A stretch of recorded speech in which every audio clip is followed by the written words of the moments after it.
इस बार भारत देश पूरी तैयारी के साथ है और इस बार हम आगे की कार्रवाई करेंगे और कुछ ऐसी कार्रवाई करेंगे कि हो सकता है पाकिस्तान को सोचना पड़े कि उसे इतिहास में भूगोल में रहना है कि नहीं रहना। ये दशहरे का त्यौहार मनाया जा रहा है और उस मजहबी त्यौहार में ऑपरेशन सिंदूर की झूठ पर अपनी डॉक्यूमेंट्री दिखा के लोगों में इश्तियाल फैलाने की कोशिश की जा रही है। Pakistan losses are concerned. 3 of their hangars in 3 different stations have been damaged, and in that hangar as well as on tarmac, we have signs of one C-130 class of aircraft, one AWC class of aircraft, and at least 4 to 5 fighter aircrafts, most likely F-16 from that base happened to be F-16. Pakistan और सऊदीया के दरमियान होने वाला दिफाई मुआहिदा, जिसके हवाले से यह कहा जा रहा है कि यह एक इस्लामिक नेटो की बुनियाद है, इस मुआहिदे को टेस्ट करना है। इस मुआहिदे के सामने पहला बड़ा इम्तिहान लाना भी मकसूद है और यूं लग रहा है कि अब भारत बिल्कुल उसी तर्ज पर जाने जा रहा है। बलूचिस्तान के अंदर अमेरिका का हाथ नहीं है, कौन कह सकता है इसराइल का हाथ नहीं है, कौन कह सकता है इंडिया का हाथ नहीं है। तो मतलब पहले एक मुश्किलात साजिशें हो रही हैं, अब एक नया कहीं हमारे गले ना अगर इस बार तुर्क बहरिया ने पाकिस्तान की मदद के लिए पहुंचने की कोशिश की तो इसका रास्ता रोकने के लिए हम यहाँ मौजूद हैं। अब भारत का वजीर दफा राजनाथ सिंह पाकिस्तान को धमकी दे रहा है कि कराची के लिए एक रास्ता सर क्रीक से भी जाता है। तो ये आप मान के चलिए ऑपरेशन सिंदूर 2.0 के आपको you can see things in the air, आपको हवा में चीजें दिख रही, ये कभी भी क्रियान्वित हो सकता है क्योंकि ये बार बार धमकी देना, 3 धमकियां विद इन 24 आवर्स। नमस्कार दोस्तों, अब दोस्तों हमारी डिफेंस फोर्सेस खुलकर दुनिया को बता रही है कि किस तरह से भारत ने पाकिस्तान के फाइटर जेट्स और पाकिस्तान के अन्य जितने भी डिफेंस वेपन्स हैं उन्हें डिस्ट्रॉय किया ऑपरेशन सिंदूर के दौरान, जहां पर कल ही हमारे एयर चीफ ने खुलासा किया भारत ने पाकिस्तान के 11 से 12 जेट्स उड़ाए हैं, जिनमें 5 से 6 पाकिस्तान के हाईटेक जहाज यानी कि F-16 और J-17 मौजूद थे। और इसके साथ साथ हमारे एयर चीफ ने भी पाकिस्तान को वार्निंग देते हुए कहा कि अगर इस बार पाकिस्तान कुछ करता है तो भारत ऑपरेशन सिंदूर 2.0 में पाकिस्तान पर रहम नहीं खाएगा और इस बार भारत कड़ा एक्शन लेगा पाकिस्तान के खिलाफ, इनफैक्ट पाकिस्तानी आर्मी के खिलाफ। चलिए दोस्तों, इसी पर आगे पाकिस्तानी मीडिया का रिएक्शन देखते हैं। अगर आपको हमारा वीडियो पसंद आए तो वीडियो को लाइक करें और हमारे चैनल को सब्सक्राइब कर लें। लद्दाख से लेकर गुजरात तक अपनी फौज को नए सिरे से सब बंदी कर रही है। आप अपनी स्क्रीन पे ये मनाजिर देखें, ये दशहरे का त्यौहार मनाया जा रहा है और उस मजहबी त्यौहार में ऑपरेशन सिंदूर की झूठ पर अपनी डॉक्यूमेंट्री दिखा के लोगों में इश्तियाल फैलाने की कोशिश की जा रही है। तो भारत का आर्मी चीफ हथियारों की पूजा की तस्वीर मीडिया को रिलीज करके पैगाम दे रहा है कि भारतीय सेना पाकिस्तान पर हमले के लिए तैयार है। इंडियन एयरफोर्स का वाइस चीफ लद्दाख में जंगी तैयारियों का जायजा लेने जाता है और गोदी मीडिया इस दौरे पे डंडोरा पीटना शुरू कर देता है कि ऑपरेशन सिंदूर के दूसरे राउंड के लिए भरपूर तैयारियां हैं। तो भारतीय नेवी इटली में लंगर अंदाज अपने नेवल वॉरशिप्स की तस्वीर बड़े फख्र से जारी कर रही है कि अगर इस बार तुर्क बहरिया ने पाकिस्तान की मदद के लिए पहुंचने की कोशिश की तो इसका रास्ता रोकने के लिए हम यहाँ मौजूद हैं। अब भारत का वजीर दफा राजनाथ सिंह पाकिस्तान को धमकी दे रहा है कि कराची के लिए एक रास्ता सर क्रीक से भी जाता है। Leave that aside.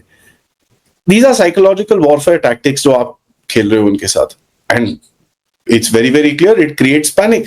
क्योंकि पिछली बार ही अगर आपको याद होगा जिस जगहों पे जाके अटैक्स हुए हैं वहां पर जाके अगर आप लोगों को देखोगे वो चीजें खरीदेंगे, ये करेंगे, यार थोड़े बल्ब ले लो, टॉर्चें ले लो, पता नहीं कब आ जाएंगे भारतीय दोबारा करेंगे। They've actually seen the impact of the game। So if they've seen the impact of the game तो उनको फिर लगता है यार भाई ये दोबारा हो गया तो गड़बड़ हो जाएगी। So the bottom line is Sir Creek or anywhere else, one misstep and your geography changes। देखिए ये geography change एक बहुत बड़ी चीज है। कई लोग बोलेंगे साहब POJ के ले रहे हैं, मुझे नहीं पता क्या ले रहे हैं। ये they could go for POJ के, they could go for Skardu, they could go for Hajipir, they could go for Sindh area। वहां पर हमारे बहुत सारे हिंदूज हैं, they could go for a lot of things। उसके अंदर कोई डाउट नहीं है, एंड कोई ज्यादा इतना डिफिकल्ट नहीं होगा। It will be basically measured in a couple of hours again। So Pakistan needs to understand, भाई आप एक precipice पे खड़े हुए हो, don't take पंगास with someone that can actually erase the complete existence of the country। ठीक है, वैसे भी देश तो आप हो नहीं, जो हो वो भी erase हो सकता है। Thank you for watching this video। and I shall join you back at 10 o'clock where we'll talk about the Pakistani Air Force. Till then, like करिए, सब्सक्राइब करिए, and of course if you can do contribute towards. ये पाकिस्तान को तोड़ने के फिराक में है, हम पाकिस्तान को तोड़ने के फिराक में, ये उनका बिल्कुल मोटा मोटा कहना है। This is a very important development, क्योंकि कल भुज से राजनाथ सिंह जी ने कह दिया खबरदार रहना, सर क्रीक से रास्ता तुम्हारे यहाँ जाता, हमें पता कितना दूर है सर क्रीक से तुम्हारा पाकिस्तान, छोड़ेंगे नहीं। सुबह एयर चीफ साहब ने कह दिया कि भाई हमने तो इनके 10-12 जहाज गिरा दिए। एपी सिंह साहब ने कहा हमने आपके 10-12 जहाज गिरा दिए। और जो मेरा अनुमान था भाइयों F-16 को लेके, याद कीजिए मैंने आपको बोला था कि जो हैंगर था उसमें 6 से 12 F-16 होते कभी भी, सबसे ज्यादा F-16 मेंटेनेंस हैंगर में होते हैं, याद कीजिए मैंने कहा था। और उन्होंने ये कहा कि 5-6 जहाज तो वही ठोके थे कि वो F-16 का मेंटेनेंस हैंगर था। ये जयपुर डायलॉग्स हो, पी गुरुज हो, मैंने कहा था अगर एयर चीफ साहब ने मेंटेनेंस हैंगर का हवाला दिया है बिकॉज वहां F-16 की कंसंट्रेशन सबसे ज्यादा होती है। यानी कि 5 जहाज जो हमने S-400 से गिराए वो तो गिराए, और जो वहां जैकोबाबाद में हैंगर ठोका उसमें 5 से 10, 5, 6, 7 कुछ भी जहाज और गए, तो लगभग 10 से प्लस माइनस 1-2 जहाज, लगभग ये जहाज हमने पाकिस्तान के ध्वस्त कर दिए। और आज एयर चीफ साहब ने बिल्कुल क्लियरली बोला F-17 भी है, F-16 भी है। तो यहाँ राजनाथ सिंह जी, फिर एयर चीफ साहब, और फिर जनरल द्विवेदी साहब, चीफ ऑफ आर्मी स्टाफ। इसका मतलब है पाकिस्तान को खुली धमकी दी जा रही है। और ऑपरेशन सिंदूर 2.0 कब होगा सुमित भाई, कैसे होगा सुमित भाई, कब होने वाला है? तो लगभग मित्रों ये आप मान के चलिए ऑपरेशन सिंदूर 2.0 के आपको you can see things in the air, आपको हवा में चीजें दिख रही, ये कभी भी क्रियान्वित हो सकता है, क्योंकि ये बार बार धमकी देना, 3 धमकियां within 24 hours. Rajnath Singh ji, माननीय रक्षा मंत्री, एयर चीफ साहब, एपी सिंह साहब, और फिर जनरल द्विवेदी साहब, तीनों ने अगर एक बार धमकी दी, और अब की बार ये कह रहे हैं पाकिस्तान की ज्योग्राफी बदल देंगे, पाकिस्तान को तोड़ देंगे। और बहुत अच्छी बात है, मैं तो इसका पूरा समर्थन करता हूं, क्योंकि पाकिस्तान को तोड़ने का समय आ गया है। क्योंकि अब ये सऊदियों के साथ पैक्ट कर ले, या अमेरिका की गोद में बैठ जाए, ये जाके मुस्लिम नेटो बनाए, कोई फर्क नहीं पड़ता इससे। पाकिस्तान को तोड़ने और बर्बाद करने का समय आ गया है, और ये बहुत चीजें बहुत डायरेक्ट है। यूजुअली हमारे आर्मी चीफ ऐसे बयान नहीं देते, वो कहते कि अगर एग्रेशन होगा हम उसका मुकाबला करेंगे, हम मुंह तोड़ जवाब देंगे।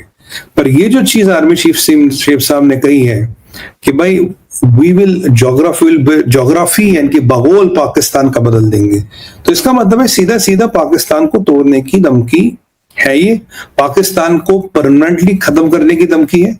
याद कीजिए एडमिरल प्रमोद साहब ने भी एक बार ऐसी धमकी दी थी।